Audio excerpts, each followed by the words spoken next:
ગુજરાતના પૂર્વ મુખ્યમંત્રી અને વરિષ્ઠ નેતા શંકરસિંહ વાઘેલાએ આજે સુરતમાં એક પત્રકાર પરિષદ યોજીને કેન્દ્ર સરકાર પર જોરદાર શાબ્દિક હુમલો કર્યો હતો। તેમણે દેશની વિદેશ નીતિ, આર્થિક સ્થિતિ અને વડાપ્રધાનના નેતૃત્વ સુધીના અનેક મુદ્દા ઉઠાવ્યા હતા।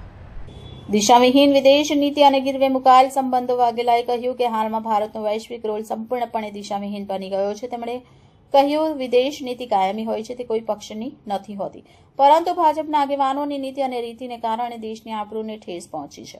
પૂર્વ મુખ્યમંત્રી ઈરાન સાથે સંબંધનો ઉલ્લેખ કરતા કહ્યું, વર્ષોથી ચાલતા આવેલા મૈત્રીપૂર્ણ સંબંધોને ગીરવે મૂકી દેવાયા છે। તેમણે આરોપ લગાવ્યો, ભારત હવે એવું લાગી રહ્યું છે કે જાણે અમેરિકાનું એક રાજ્ય હોય।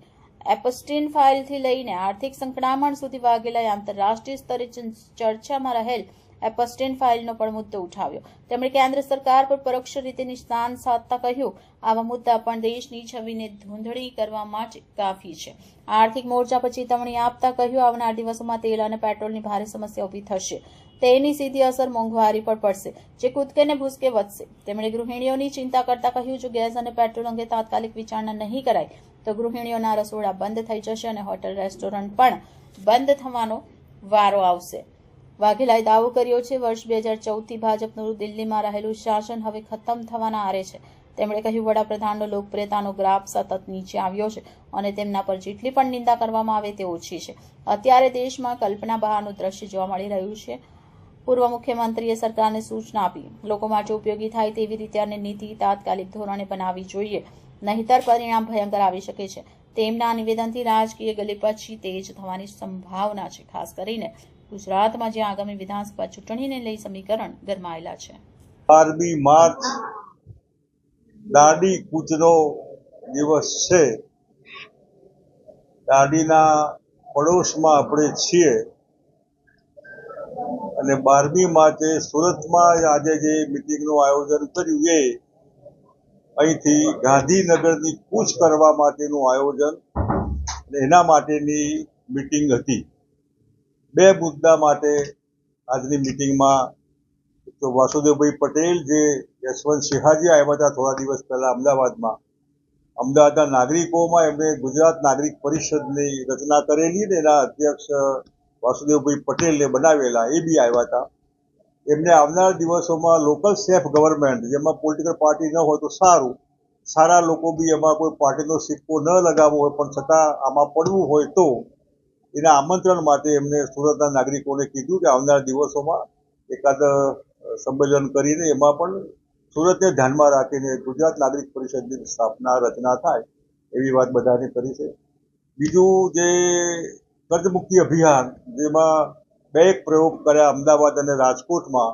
શહેરી વિસ્તારમાં આટલા બધા લોકો દુઃખી હશે, 2 લાખ, 5 લાખ, 25 લાખ મકાન માટે કોઈ લોન લીધી વગેરે વગેરે, એમાં જે રીતે ઉઘરાણી થતી હોય ને એમાં લોકો જે આપઘાત કરતા હોય છે એ આપઘાત ન કરે એના માટે રિઝર્વ બેંકની ગાઈડલાઈન પ્રમાણે આ લોકો ઉઘરાણી કરે એવી વાત કરવા માટે જે 2 સંમેલનો રાજકોટમાં અને અમદાવાદમાં છે, એવું સુરતમાં પણ 26મી એપ્રિલના દિવસે નક્કી કર્યું છે કે એક સંમેલન કરવું અને એમાં દુઃખી લોકો આવે તો એની અમે વાત કરીએ, તમે ચિંતા નહીં કરતા, આગામી દિવસોમાં રસ્તો નીકળશે, ખોટું પગલું ન ભરાય। એ ઉઘરાણી કરવાવાળા બદમાશી કરીને ઘરમાં બેન દીકરી હોય તો એની માગણી કરે ને બૂમો પાડે ને ઘર લોક કરી દે ને હરાજી કરે ને આવું ન થાય। તો તે બધા માણસો છે, એમને સમાન હોય, લીધા હોય પૈસા, તકલીફ હોય તો બની હોય, એ લોકો રસ્તો નીકળે એના માટેનું 26મી એપ્રિલના દિવસે આ સંમેલન થશે સુરતમાં અને પહેલી મિટિંગ એપ્રિલના પહેલા વીકમાં નાગરિક પરિષદની મિટિંગનું આ તારીખ નક્કી કરશે એ લોકો, એટલા માટે ખાસ આવ્યા હતા। અત્યારે હાલ જે દેશ અને ઇન્ટરનેશનલ વાતાવરણ છે જેમાં ભારતનો રોલ એ દિશાવિહીન એક મૂર્ખો માણસ હોય ને જે દેશની વિદેશ નીતિ જેમાં પાર્ટી ન હોય, વિદેશ નીતિ કાયમી હોય, કોઈ પક્ષની ન હોય, પરંતુ ભારતીય જનતા પાર્ટીના આગેવાનોની તાજેતરની જે કંઈ એમની નીતિ રીતિ ત્યાંથી ભારત દેશની આબરૂ ગઈ છે। વર્ષોથી ઈરાનના સંબંધો ગીરવે મુકાઈ ગયા અને અમેરિકાની કઠપૂતલી હોય, અમેરિકાના એક આટલા જે રાજ્યો ત્યાં છે એમાંનું એક રાજ્ય હોય હિન્દુસ્તાન, એવો દેખાવ થઈ રહ્યો છે। ભારતીય જનતા પાર્ટીને શરમ આવવી જોઈએ કે જે દેશના વડાપ્રધાન આવા હાવ હલકા હોય, બિલો સ્ટેન્ડર્ડ માણસ કે જેમને કોઈ પડી ન હોય પબ્લિકની કે દેશની, એ આવા ટ્રમ્પના ચરણોમાં તરિયા ચાટે એમ કહીએ તો ચાલે એ રીતનું દ્રશ્ય અત્યારે જોઈ રહ્યા છે આપણે.